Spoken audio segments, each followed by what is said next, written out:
Copa do Mundo. Só de falar desse termo, logo pensamos no futebol. Me diz aí, qual jogador profissional não quer jogar uma? Assim como a Copa do Mundo está para os jogadores de futebol, o Mr. Olímpia está para os atletas de fisiculturismo. Podemos tranquilamente dizer que hoje, essa competição é a mais importante do esporte. Na verdade, são décadas de hegemonia. Em 58 anos de competição, vimos diversas eras surgindo e físicos mudando de um ano para o outro. Pudemos testemunhar atletas incríveis e também lendas imutáveis do esporte, como Arnold Schwarzenegger, Lee Haney, Dorian Yates, Ronnie Coleman, entre vários outros. Da década de 90 para cá, podemos ver o esporte crescendo de forma assustadora, especificamente nos últimos anos, onde a internet tem contribuído de forma avassaladora. Na nossa linha do tempo, não conseguimos de forma alguma pensar no fisiculturismo sem pensar no Mr. Olímpia. O que hoje é fator sine qua non, um dia já foi um sonho de dois irmãos que resolveram mudar de uma vez por todas o esporte. Nesse vídeo, vou te contar a história dessa competição fantástica, seus idealizadores e o que o Mr. Olímpia se tornou. E eu tô ligado que você curte conteúdos como esse, então não perde tempo, já se inscreve aqui no canal. E de quebra, você vai me ajudar a chegar em 100 mil inscritos.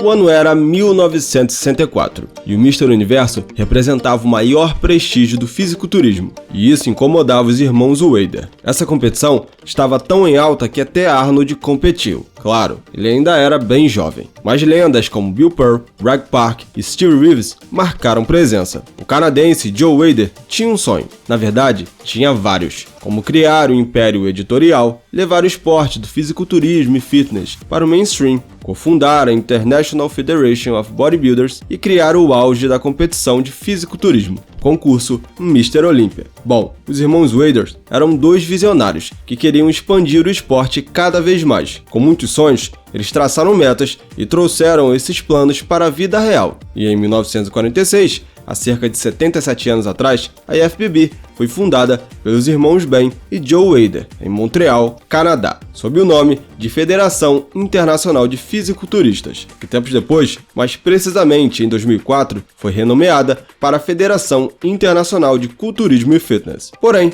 manteram a abreviatura como conhecemos hoje. Os dois países fundadores foram o Canadá e os Estados Unidos. Ben Wader foi o primeiro presidente da IFBB. E todo esse papo de uma nova competição começou em abril de 1965, em uma revista de Joe Wader. Cansado de conversas sobre quem era o maior fisiculturista, Wader decidiu criar uma competição que colocaria campeões de todo o mundo uns contra os outros. No mesmo ano em que a icônica Gold's Gym abriu as portas, o Mr. Olympia de Wader seria um mix de 3 competições: Mr. Universo, Mr. Mundo e Mr. América. A ideia era misturar todas essas competições e espremer o melhor do fisiculturismo. As perguntas que pairavam na cabeça de muitos na época eram: por que criar um novo concurso? O que motivou o Joe Wader e seu irmão Ben a criar uma nova competição de fisiculturismo? Suas motivações foram por altruísmo ou ganância? Nesse caso, eu acredito que os dois.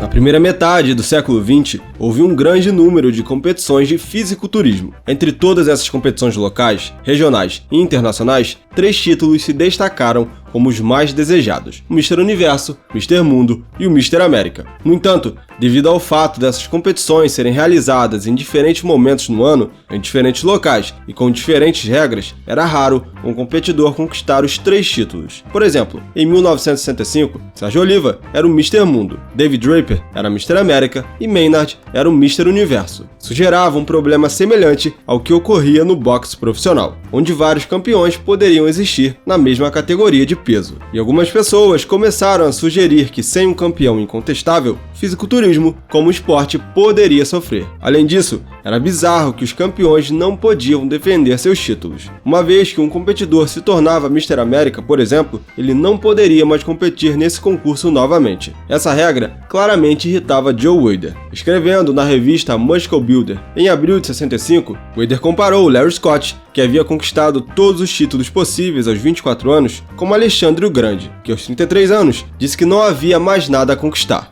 Joe Weider pensava da mesma forma em relação a todos os outros ex-campeões, como Howard Paul, Bill Pearl, Greg Park, Chuck Sipes, entre outros. Assim, Weider criou uma competição que permitia ex-Mr. Universo, Mr. Mundo e Mr. América competissem entre si para determinar quem tinha o melhor físico. Isso deu aos fisiculturistas mais uma coroa para lutar e aos fãs mais um evento para assistir. Em muitos aspectos, foi uma situação em que todos ganharam. No entanto, como todos sabemos, fisiculturismo é um negócio, e um negócio que os Weiders desesperadamente queriam dominar. Lembre-se que nos anos 60, a empresa dos Weiders estava longe de ser uma gigante multimilionária que é hoje. Eles eram uma das muitas empresas, cada uma lutando para ter seu lugar ao sol. Na tentativa de ganhar vantagem, os Weiders esperavam que criando, apoiando e promovendo uma nova competição com o objetivo de encontrar o melhor fisiculturista, eles se tornassem, por associação, os homens mais influentes no esporte. Aliado a isso, Larry Scott era um dos fisiculturistas mais populares que o esporte já havia visto até aquele momento. Larry tinha que competir em um novo torneio,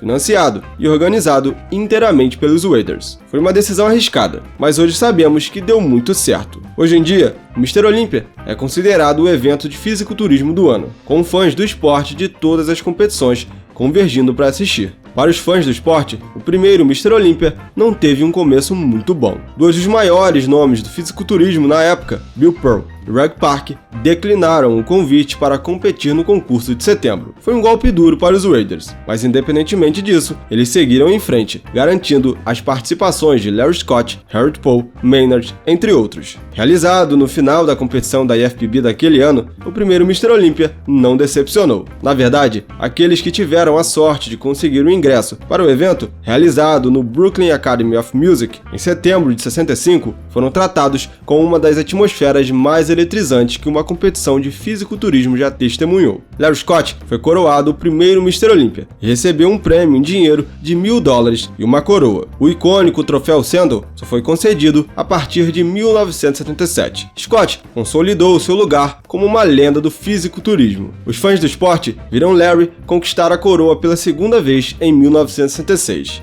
Os fãs ainda afirmaram que Scott tinha um dos melhores físicos que o Olympia já viu. Esses 2 primeiros anos só foram um pontapé inicial de uma história que é contada até hoje.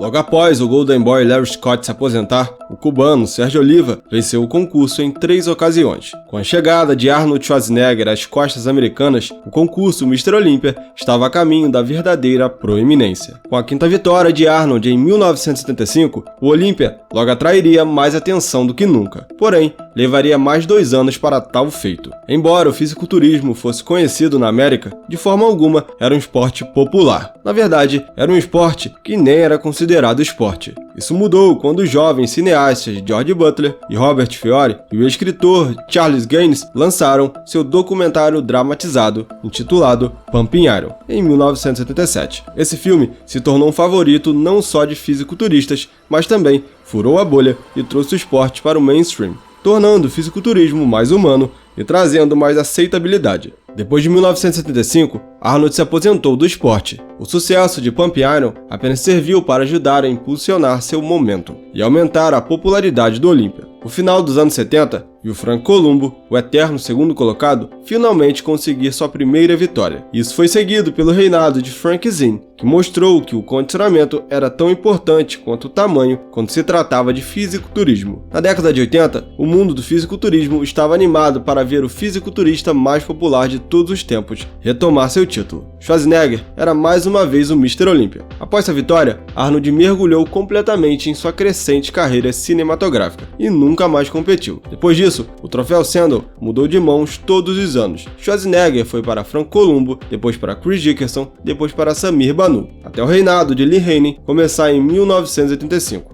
Haney reinou como campeão por 8 anos consecutivos, antes de se aposentar. Depois, foi a vez de Dorian Yates, apelidado de A Sombra, assumir o topo da montanha. Nesse ponto, já era evidente que a massa muscular era a chave para vencer no Mr. Olympia. E fisiculturistas com físicos mais estéticos, como Sean Ray, Kevin Levrone e Flex Wheeler, não conseguiam competir com o imenso volume corporal do grande britânico. Dorian manteve o título por 6 anos antes que um policial do Texas chamado Ronnie Coleman abalasse o mundo do fisiculturismo ao igualar a incrível sequência de 8 vitórias de Haney. A essa altura, a competição já havia estabelecido um local permanente em Las Vegas, e o prêmio em dinheiro havia crescido para proporções impressionantes. É fácil afirmar que o Mr. Olympia estava pegando fogo. Saltando para o ano de 2006, Jay Cutler se tornou o próximo a levantar o troféu Sandal. Sua dominação foi interrompida pelo fisiculturista Dexter Jackson, mas Cutler se tornou o terceiro homem na história a ter vitórias não consecutivas no Olympia. Posteriormente, Cutler foi superado pelo seu pupilo Phil Heath, que conquistou 7 títulos consecutivos. Em 2018, seu reinado foi abaixo quando Shawn Rhoden levou para casa o troféu. Depois disso, o título passou nas mãos de Brandon Curry, Big Ramy e o atual campeão Had Chopin, o que começou muito bem, para muitos hoje se encontra em seu pior momento.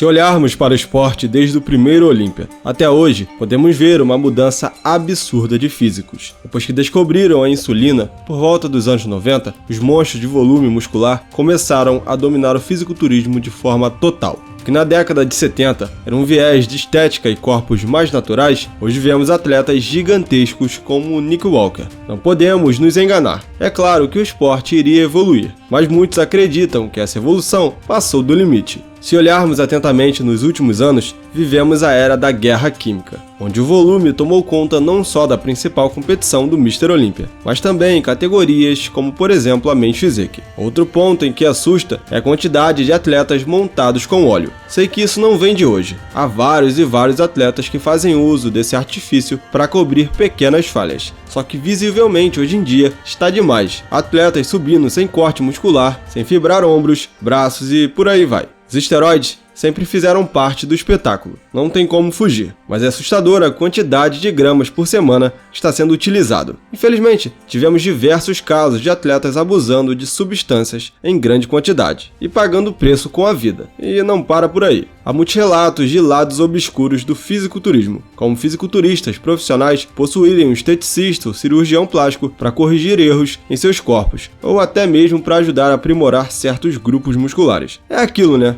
Nessa batalha química, tudo é válido. Além disso, há um outro fator principal a se considerar: a escolha. Escolher pode parecer simples, mas não é. Você se tornará escravo da indústria, e é um caminho sem volta. Tornar-se um laboratório ambulante não é fácil. Uma parte dos profissionais são mentalmente desequilibrados. Depois de se tornar um profissional, a preocupação não é mais só com dieta, treino ou protocolos de drogas, mas sim lidar com os efeitos colaterais de tudo isso. Bom, essa é apenas a ponta do iceberg. Quando cavamos fundo, vemos que o esporte é complexo demais. Há correntes de pensamentos que remam para a seguinte opinião: o fisiculturismo profissional nunca será um esporte popular, até que os monstros de massa desapareçam. Em minha humilde opinião, acredito que o volume é importante, mas a estética também tem que ser levada em consideração. Físicos como o do Brazuca Rafael Brandão, para mim, representam o que realmente deveria ser o Open do Mr. Olympia. Agora, eu quero ouvir vocês. Me diz aí, qual é a sua opinião sobre o Mr. Olympia? Será que o fisiculturismo se perdeu pelo caminho? Ou o que vemos hoje seria inevitável? Deixe sua opinião abaixo que eu vou adorar saber. Também compartilhe para um amigo ou amiga que precisa ver esse vídeo. E para descobrir como Bruce Lee impulsionou a indústria do fitness, é só clicar no primeiro vídeo que está aparecendo na sua tela. Eu sou Jeff e fico por aqui. Um grande abraço